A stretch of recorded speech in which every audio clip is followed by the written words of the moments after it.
Yeah, this morning it's made me reflect on what a great specialty respiratory medicine is. I mean, not only for the importance and variation of the clinical work, but because of the people in the respiratory community, not only people working in secondary care, but people right through our multidisciplinary teams. And Marc Lipman is another colleague that I've known for very many years. We won't say how many. And he's got a particular interest in respiratory infection as a subspecialty, both clinically and also as a research field. And I was delighted to hear the news that he was appointed as Professor in Medicine last year. So today Marc's going to share his learning from his experience of the COVID pandemic working in North London. So as before, we'll have questions afterwards, but over to you, Marc. Thank you. Thank you very much. And I'm going to share screen. So what I wanted to do was just remind us of what's happened over the last 9 months or so, and then start to go forward. As Andy said in his excellent presentation, shouldn't really be preparing at all. It's really all about managing it right now. The take-home message, if I were to stop straight away, would be this: prepare for the second wave by learning from the first. This is the sort of thing that 9 months ago we would not have known what we were seeing, and then suddenly we became very used to this pattern of elderly, often males, comorbidity, a shortish history, dry cough, fever, breathless, and very, very dramatic chest X-ray findings. And it was really, really astonishing. Those of you who experienced this, quite remarkable to see this. And one of the things about it was just how terrible it was, because it really was very hard to understand what was happening. This was, again, someone I saw in the emergency department, a young male Filipino, assessed at 3 days of cough and fever with what appeared to be a normal chest X-ray, normal oxygen saturations, blood tests. By that point, we had some idea that you could see a low lymphocyte count, you might see an abnormal D-dimer, but weren't really sure what to do. Sent him home, said, with this advice. We didn't have diagnostic PCR, certainly they weren't rapid. We gave him some more oral antibiotics, keep hydrated, don't do too much, make sure you're doing enough, come back and see us if you get worse. And 5 days later, he's back with this chest X-ray, which clearly is a lot worse. And by this point, he was very hypoxic as well. And that was very frightening, just knowing that we didn't really have medication. We really didn't have very good predictors of what was going on. And so what did we start to do? Well, the first thing that happened, unfortunately, was that communities really got ignored. So primary care got ignored, and the focus became more and more on what was happening in terms of admissions. And here I'm showing you the standard charts that we've all seen, this remarkable tsunami of hospital admissions. Within the blue is England, and you can see it's predominantly in England rather than Wales, Scotland or Northern Ireland, where there were most hospital admissions, reflecting the sizes of populations.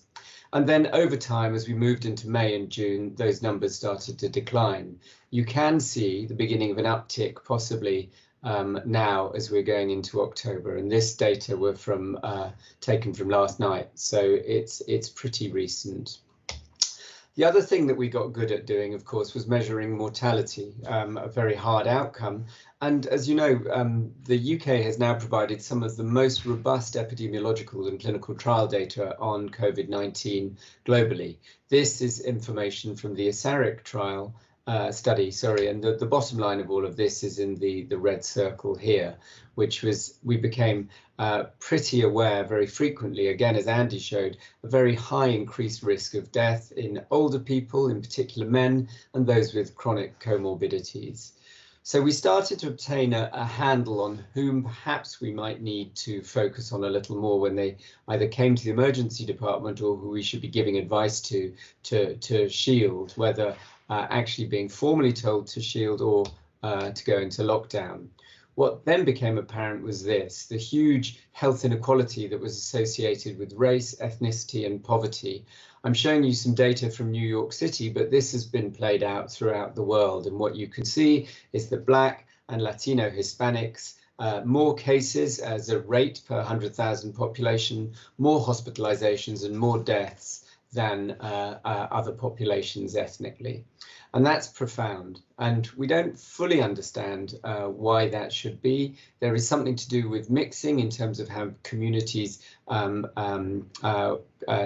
and play together, but also something to do with poverty and possibly genetics as well. I'm sure you're aware of Johns Hopkins global COVID-19 dashboard, which every second of the day counts the increase in numbers. And you can see this overwhelmingly large number. To give you an idea, globally 32 million, it's now up to about 36 million, which is pretty much the same number of people living with HIV infection globally. So it's an enormous number. The US right out in front, so well done there. Also the most deaths. The UK still has the 5th greatest number of deaths, approaching 50,000 now, which is really something. So this is a true global pandemic, which is not looking like it's going away for the time being. So again, back to that message of mine, prepare for the second wave by learning from the first.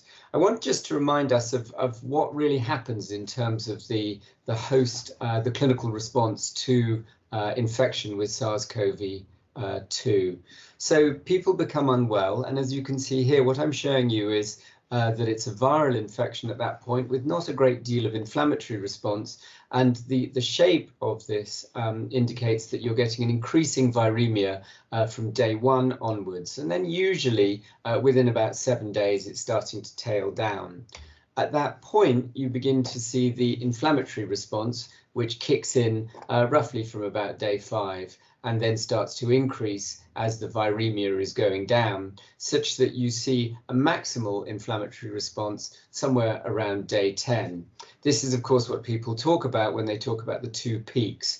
The initial peak of viremia, people feel like they have a viral infection, and then the second peak, which is often similar, but has specific attributes associated with it. An example of that is this chap who also I saw in the emergency department. 38-year-old male. By chance, because of the wonders of digital technology, I could identify a previous chest radiograph from a couple of years prior to his encounter with me. And then he comes in with a history of just fatigue, actually, a little bit of breathlessness, but mainly fatigue, he was reporting. And I genuinely could not believe the oximeter that he was connected to, that his SATs really were 84%. And what you can see is widespread basal atelectasis. If I showed you more imaging over 3 days, he'd developed progressive whiteout. And so what was happening? Well, here we were seeing a huge inflammatory response. And again, easy now to say, OK, that's what it is. At the time, really very, very concerning and very frightening and perplexing to know what to do. So what do we do? Well, one thing is, as you know, sick people get admitted to hospital. And then what we used to do was give them oxygen, which seems sensible, often take them to intensive care pretty promptly, then start to learn that maybe CPAP, high flow oxygen, proning, things like this were useful. But what about drug therapies? Well, the drugs that have been trialed clearly early during the course of illness, an antiviral agent would be good, and remdesivir has received much acknowledgement just recently. Donald Trump was given that drug. Antibodies, convalescent plasma and monoclonal antibodies. Donald got one of those as well. He got Regeneron.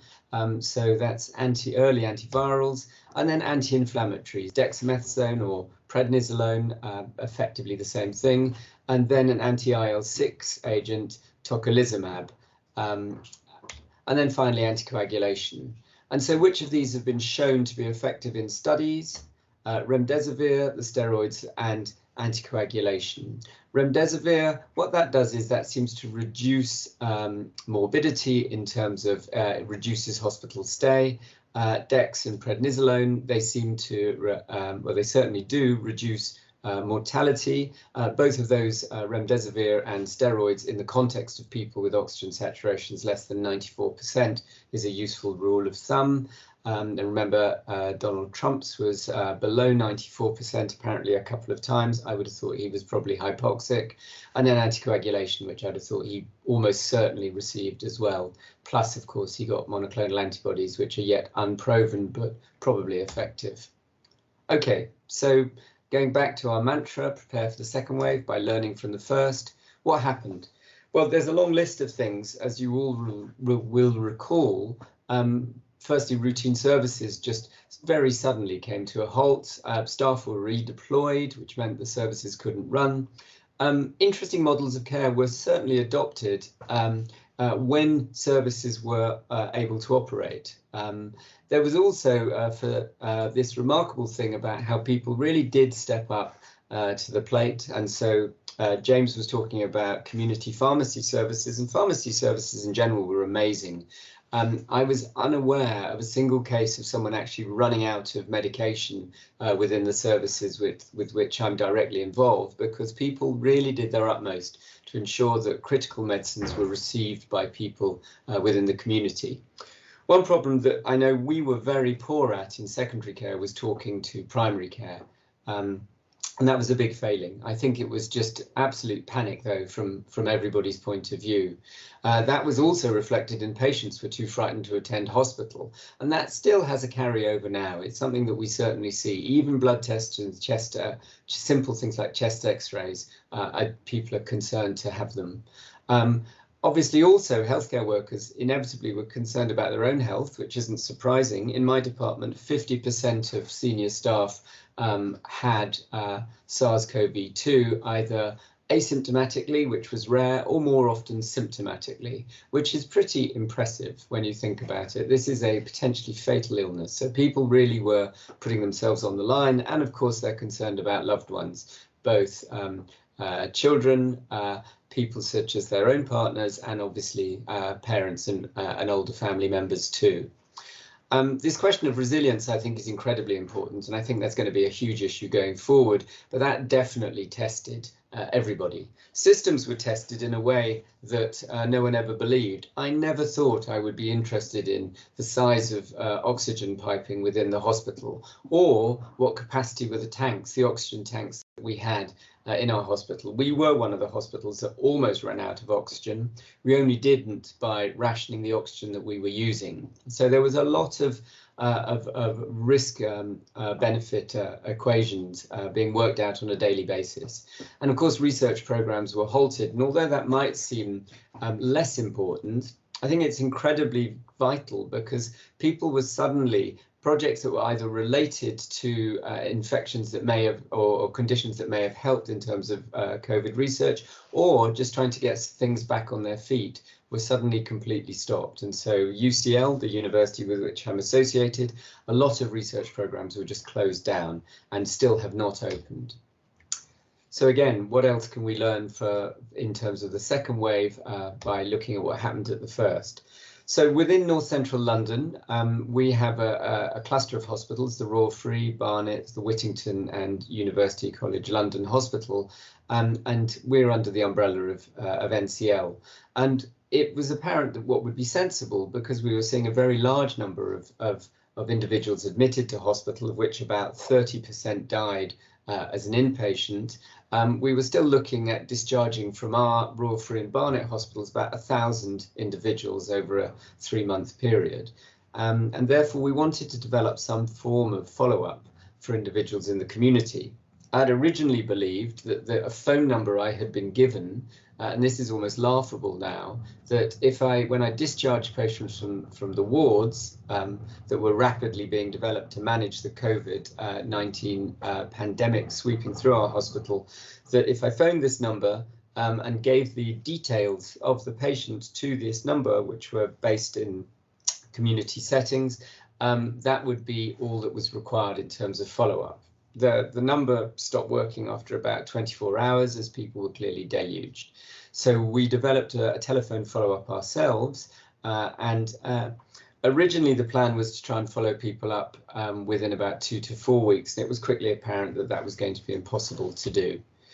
This is an informatic which gives us an idea of what we found in the first 400 or so individuals who were proven to have COVID-19 based on a positive PCR of the sort of symptoms they had at around 6 weeks following discharge. Remember, 6 weeks from following discharge is something like 7 to 8 weeks from when they first develop symptoms. So this would be called long COVID, and I'll talk a little bit more about long COVID in a moment.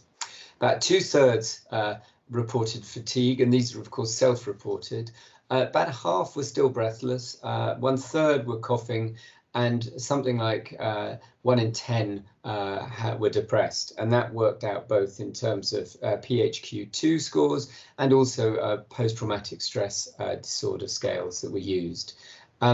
What is also important to note, though, was that in terms of chest X-ray abnormalities at the time of discharge, when we then reviewed individuals who then were kind enough to come and have a chest X-ray, and what I mean by that was about 25% were not prepared to come back to hospital to have a repeat chest X-ray, we found that the majority had normalized, and only about 1 in 10 were felt by experienced radiologists to require further imaging in terms of CT scanning and so forth. So useful information, and something that people are seeing throughout the United Kingdom now. As I say, we opted to use a telephone service follow-up because we were concerned that firstly we would not get patients back to clinic, and secondly actually we were going to be overwhelmed. There was no way we were going to be able to provide anything apart from this. Having said that, the telephone service itself was quite intensive. Something like each phone call took on average 24 minutes. Patient satisfaction was very high. Something approaching 90% felt that it was useful to have been called. In many cases, this was the first time that people were contacted by any form of healthcare. And this was, as I say, around 6 weeks from discharge. So it really was very, very overwhelming for people what they encountered, having been admitted to hospital with what was an uncertain illness, going home and then being left very uncertain about follow-up. And I think there's a lesson for us there.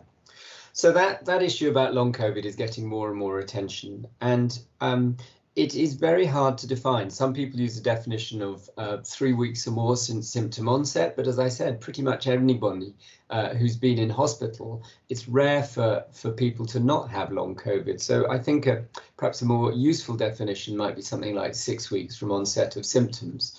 The reason I've chosen 6 weeks rather than 12 weeks is there's a little bit of evidence to suggest that actually if people do have severe long COVID symptoms, it is probably worth initiating management for those individuals sooner rather than later, and 12 weeks could potentially be later.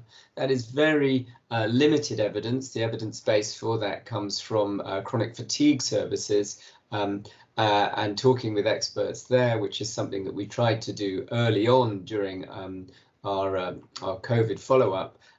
We were made aware of the fact that actually you could potentially be missing the boat for some people if you didn't get services initiated early. This is the informatic that was produced in the BMJ recently by Trish Greenhay and colleagues. And what you can see actually is it's only half of an image. There is another whole load going down here. And although this is a simple informatic, you can see there's an awful lot in here. The bottom line is, I think, to exclude a significant physical disease, and they gave some ideas about how to do that, and then to start to develop self-management plans, which include here daily pulse oximetry, which I was a little bit surprised about, unless someone actually has significant respiratory symptoms.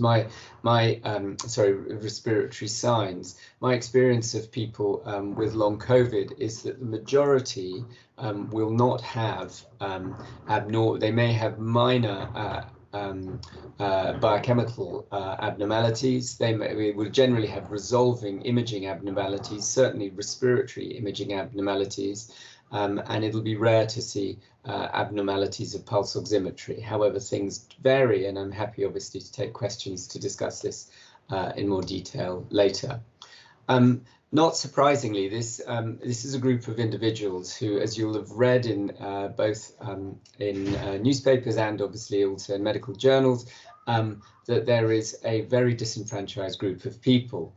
It is not clear how many people probably have long COVID symptoms, but estimates are something like 50 to 100,000 individuals through the first wave are left with symptoms. I think what is very troubling for people is that they will have good days and bad days. They will have periods of time where they feel well, and then things just tail away. One of the problems is that there seems to be little relationship between the severity of the first illness and then the long COVID, which is problematic, if only because it's difficult to identify who might get it, but secondly also because people very often have not been investigated. If they were seen in the community, they will have had almost no investigations, and then they get a constellation of symptoms which may not be necessarily taken seriously by healthcare professionals, which instantly sets up a very, very difficult dynamic in terms of management and support. Okay, so now let's think about the second wave. If we look here, this, instead of showing you hospital admissions, this is number of positive specimens. And you can see that actually the first wave on a daily basis, even though there was less testing being done here, actually doesn't really come near what we're seeing now. So we are seeing, with more testing, far more infection. Now, although that's frightening, of course, it does mean at least we're identifying infections, and that does give us scope to do rather more about it. What are the important messages? I think don't forget the past.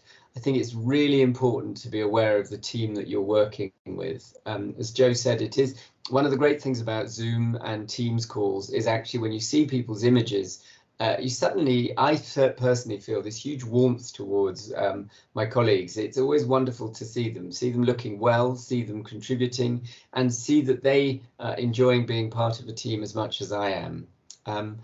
This awareness, I mentioned about the oxygen running out in my place. Think about what we have. Think about local guidelines. One of the things that I'll be on at 1 o'clock this afternoon is we've got our COVID bundle, James, another bundle guideline group where we'll be reviewing what we are doing. We do that every month now. And that's a really important piece of information. In fact, what's interesting is that we produce things and then actually the implementation of them is sometimes less good. And that's because they just don't get to where we want them to be. And so that's going to be a theme for later this afternoon for me. And then think about your patients. Those obviously, as I was saying, the long COVIDs, reflecting on some of the things that have happened, some of the mistakes that certainly I made have certainly improved my clinical practice and my ability to interact with people, and also the people who are going to be coming through the door. And that's both, of course, in terms of our usual practice. And for many of you, of course, you may not directly see people with COVID-19, but it's definitely going to impinge on your patients, both those current and new with other respiratory conditions. And then this bit, almost this should go first, although that sort of that felt slightly like I was being a bit selfish. But I think thinking about oneself is really important. Andy made the point that he hoped people had managed to get a holiday or some downtime. I think that is incredibly important. The amount of burnout that we're seeing, again, in my place is really off the scale. And then this bit, infection control has always been a bit boring. Suddenly it's right at the fore. And some of it is because of this. I mean, I work, as Joe said, in respiratory infections, so I'd like to believe that I know about this, but of course I don't really. I'm a bit slapdash after a while. But we know that this is an infection that doesn't take much to be transmitted from person to person.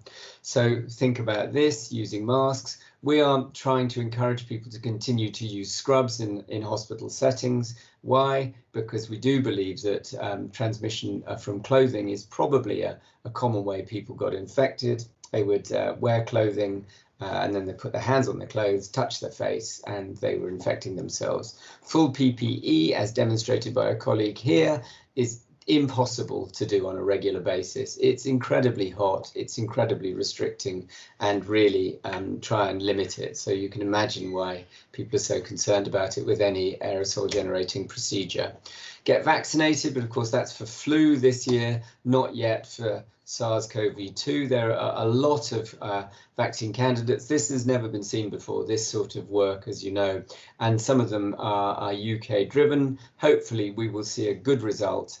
and hopefully we will get that very, very soon. Quite when? Maybe spring, it would be my guess, when we'll start to see something which we can utilize.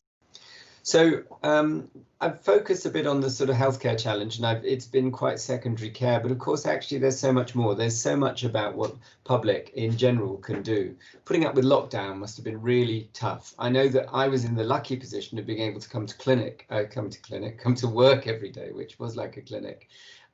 That gave me a bit of space in my life to think, I'm at work, I'm at home, I'm at work, I'm at home. For a lot of people that didn't happen. Working from home, I think, has been very difficult. The need for rapid viral detection and antibody testing, that's much better than it was. God knows what it's going to do in terms of bankrupting the economy, but it's crucial. Test and trace, yes, fine. Isolate actually was the key thing there. Doing this promptly within a few hours seems crucial. And then support, again, providing support to people who are at concern, obviously, about both economically and feeling very unable to maybe get out to the shops. How do they support themselves in terms of food? This incredible complexity. I mean, here it's new and patterns related to school, work, social and healthcare.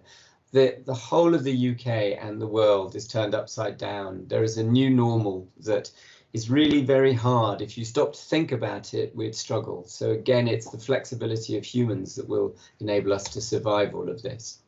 So let's try and find some good news. Well, there are some silver linings. I think less siloed working is definitely one of them. Much less people just operating in their own little space. An ability to think about what would actually be a model service. Getting rid of some of the dead wood, I think, has been crucial. Innovation enabled. I couldn't believe it when the NHS allowed us to get Teams and Zoom just downloaded. I mean, it never that happened before, certainly not in my hospital. And also blocks to care that had just been such a struggle suddenly were removed, and that was also very important. The appreciation, I think, of public health importance. Yes, Public Health England has got a bit of a kicking at the moment, almost perhaps inevitable, but I think there is something very important about an awareness that actually, when it's good, the UK has a very robust public health system. Also, this thing that it really is at the core of so much of what we do, that actually health and social care inequality is something that needs to be combated and managed consistently. And I think COVID-19 has emphasized this. And then less air pollution. People stopped driving cars, people went out less, so there was less the consequences of air pollution, as Andy was pointing out in his presentation. Less asthma, less respiratory infection, probably less heart attacks too, I'd have thought.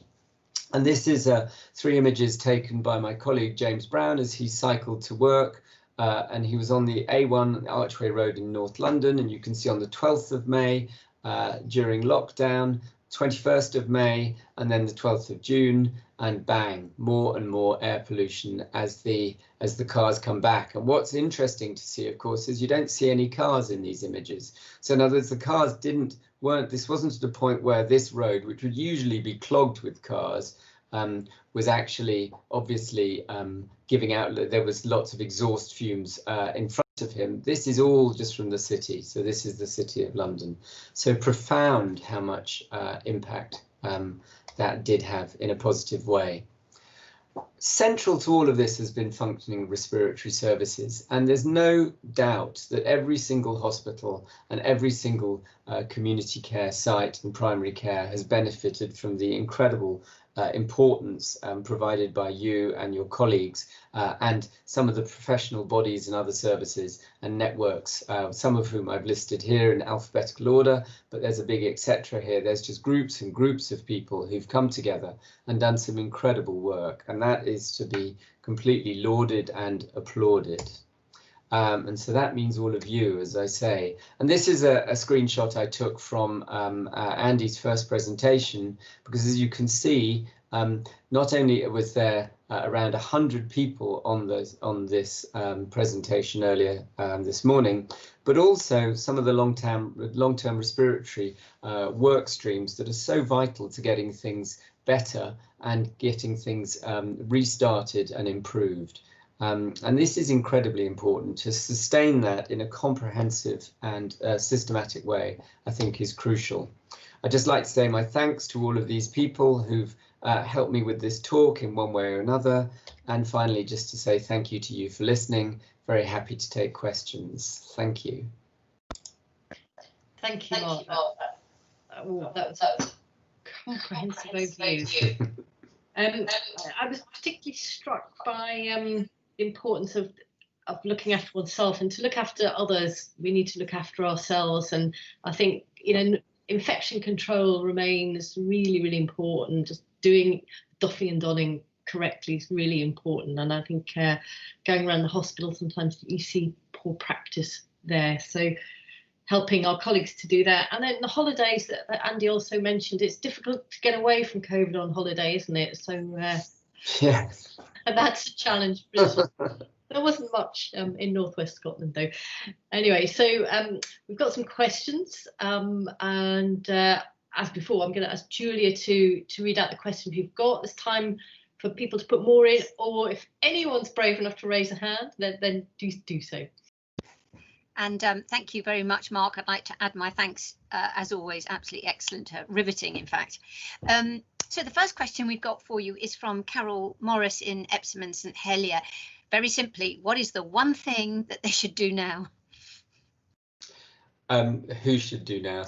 So we. We is we, and Carol is from a community service, for example. So it is a broad we. Mm-hmm. Well, I think one of the things, as I say, is reflecting on what happened previously and what you felt went wrong. So, Carol, if there were, I think that, I mean, there were some parts of the UK, of course, saw very little COVID early on. So we know that the Nightingale hospitals that were built were hardly used at all. We know that in southwest England, there was an expectation that during summer there would be enormous amounts of COVID as people went on holiday there. And that really wasn't the case. So if people haven't had experience of it, then it's something about learning from what was seen before. I think the infection control thing would be probably the single most important thing. So in other words, thinking about your patients who are particularly vulnerable. I'd use an example of I run a specialist non-tuberculous mycobacteria practice. So these are people who are often in their 60s or 70s with multiple comorbidities, who seem to have been infected with what should not be a bug that causes most people a problem. And they don't have underlying immune deficiency, these people, and yet they do get consistent problems. Of all of the people in my care, as far as I'm aware, one person had an exacerbation of their respiratory illness during COVID. Right, the whole of North London, we had, as I say, an estimated 25 to 30% of people in North London had COVID during March and April, and not one person, as far as I'm aware of several hundred within this group. What did they do? Well, they shut themselves away, was really what they did. And then we developed support networks for them. They've all come out of it okay. They haven't come out of it particularly scarred either. So I think there is something about considering that, maybe just thinking about your patient population, encouraging infection control. Mm-hmm. Thanks, Mark. And a nice question here from Emma Davies down in Sussex Community. Are you seeing many more patients with a negative PCR but positive imaging suggestive of COVID? And if so, how are they being classified in your trust figures? Yeah, so it is very interesting. We, as I say, initially we weren't very good because we didn't have much in the way of tests, and then suddenly we had lots of. We found ourselves repeatedly testing people with PCR, and we would find that negative sometimes would become positive. But of course, some people would lose their viremia and they'd lose their viral positivity anyway, and they still had residual changes. And in fact, I've seen quite a lot of people with COVID, with long COVID, who fall exactly into that category of having abnormal radiology, which almost always resolves. And a negative PCR test, and they are classified as having COVID. Mm-hmm. We also, and we've worked quite closely with the British Society for Thoracic Imaging, and they produced a classification which is fairly simple, but enables people to be classified on the basis of radiological findings. Okay, thanks, Mark. I'm going to move now to Medway Community Healthcare. Emily Mandel has a question. You mentioned Trish Greenhalgh's work, and she said, regarding Trish's advice for daily oximetry, she's read that there's a trend for longer nocturnal hypoxia, both waking and sleep states. Have you observed that? And would it not indicate a comparison of SATs between day and night, if possible? I think I couldn't tell you precisely what proportion of people will have abnormal oximetry, but and of course the reason that people may have changes in terms of may not be related to pulmonary function, but may be related to ventilation. And so if we're thinking about pulmonary function, one of the assessments that we do, for example, is we were using sit to stand for 60 seconds and measuring oximetry as a simple way of doing things. And when we did that, it was really very rare to see abnormalities, as I said, under 10%. So I think the other thing about oximetry, I think oximetry is important, and I know there's been a lot of discussion on the National Respiratory Forum about exactly who should get oximeters. Is it people going home from emergency departments? Is it people who are who've been unwell? In other words, people who are acutely unwell, or people who are getting better but you're still not sure? Should they be being followed? And of course, oximetry. The oximeter itself has an error within it, so I think there is a lot of uncertainty about it. I think the whole use of wearables and digital technology actually is incredible, though. I mean, it's really changing things. I had a patient last week who has an Apple Watch who came in and said, "Oh, I've gone into atrial fibrillation," which was pretty impressive. So he could make his own diagnosis. He wasn't sure what it meant, but that's what his watch told him. Was it right? He was absolutely right. Yeah, he was absolutely right. And thanks, Mark. So Sarah Pearce now from Royal Surrey Hospital is asking about long COVID. Can it be managed or followed up under just respiratory services? There's a big question. Yeah. Yeah, it's a really. So I think it depends what your respiratory services are geared towards. I mean, we know that 1 in 10 people are going to be depressed, and this is clinically significant depression. So can respiratory services manage that? Probably. I mean, so much of what if we think about, again, as I mentioned in my presentation, I spent a reasonable amount of time trying to talk to chronic fatigue services to understand how they approached the problem of chronic fatigue, and that was really both to see if there were angles in terms of trying to see if there was space in their services, or we could develop relationships with their services, and also because actually, I thought that I'm making a huge error if I go into this thinking, oh, well, I come from a respiratory background, let's see how other people do it. And they were very clear that there is a physiological and a psychological component to any rehab program. And I know, Julia, you're going to be talking about pulmonary rehab after this, and I know that actually you're always going to be taking a holistic view, aren't you? So provided there's excellence, then I would say, yes, you can do it. I think the problem is that sometimes there's the resource available may be the issue. Thanks, Mark. And just to clarify for everyone, it's actually Sally doing the main talk on rehab. I'm just quizzing her. But what I will say is if your service has an OT or someone from IAPT services, then you probably can manage. If you haven't, I think that would be harder. I think you need the expertise.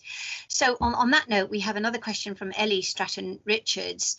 And she's saying, as many community services have made changes to allow for face-to-face assessment to start again, is it something that actually you, Mark, feel we should continue with as the second wave climbs, or should we go back to virtual platforms for seeing our respiratory patients?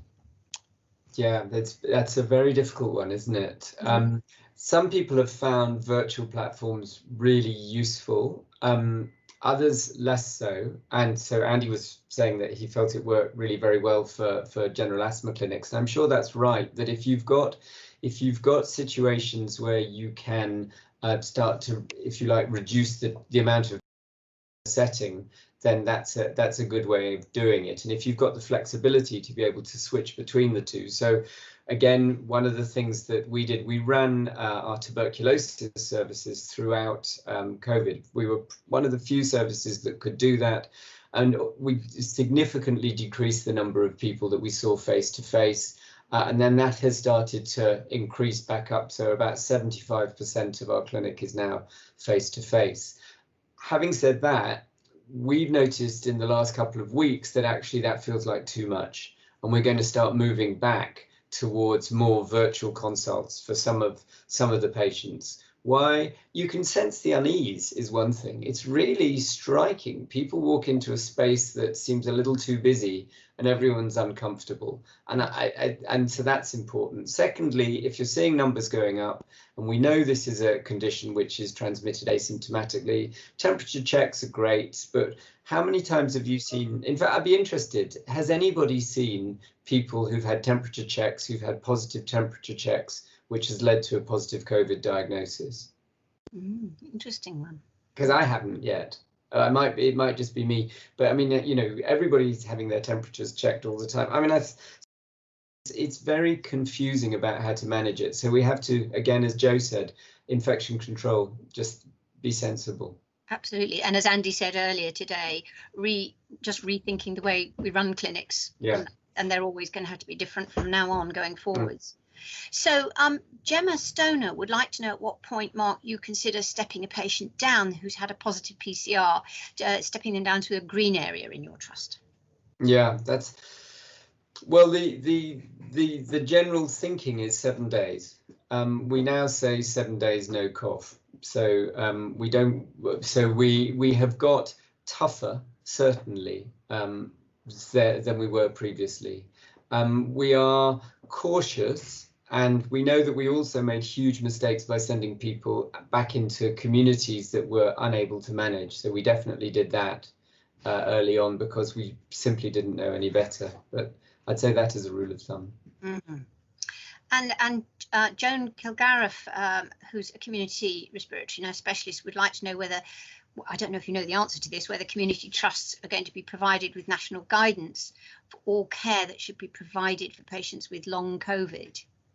Well, there is apparently a drive to do this. It's something Andy mentioned yesterday on the National Respiratory Forum, that I think Simon Stevens and Steve Powis, who's the medical director for NHS England, they're very aware that things are not being managed, you know, that there is a gap in what is happening, and actually that there should be some form of care implemented, or at least management advice. Mm-hmm. And so I think watch this space. Okay, thanks. And I'm sure everyone knows, but there is a web platform. The NHS Long COVID web platform is out, and the next wave platform is due out soon, where it will be expected that patients have a face-to-face assessment and then get referred to a service, probably a pulmonary rehab service or other appropriate service. So Joe has suggested that we stop questions. No, Emma Davis had her hand up for a while, so let's right, because we had one on the chat from Emma, so maybe there's another one now from Emma. Yeah.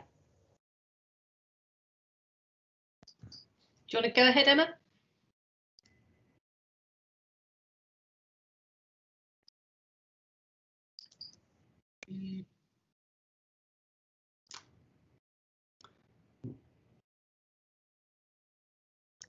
Emma's obviously struggling with maybe technology. So in the meantime, we have one other question here in chat, which is from John CG, Sussex Hospital.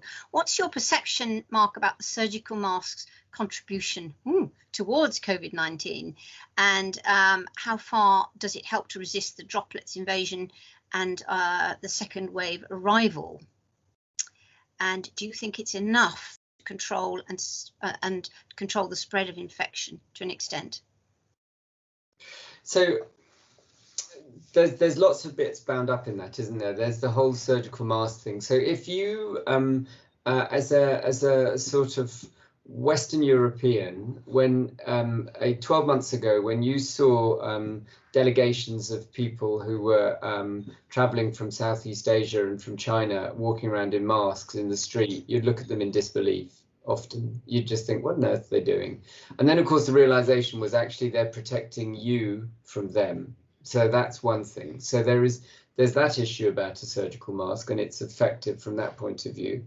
A well-fitted surgical mask is not bad at resisting droplets, because obviously what it does, and people and PHE have pushed quite hard that eyewear is very important too, and of course that gets ignored a lot. So what a surgical mask does, I think, is it suggests that people need to be careful. It's a little bit like spiders that are bright red, or you don't tend to want to go near them because you think that looks like a problem. So a mask means people keep their distance. So I think that's one of the positives.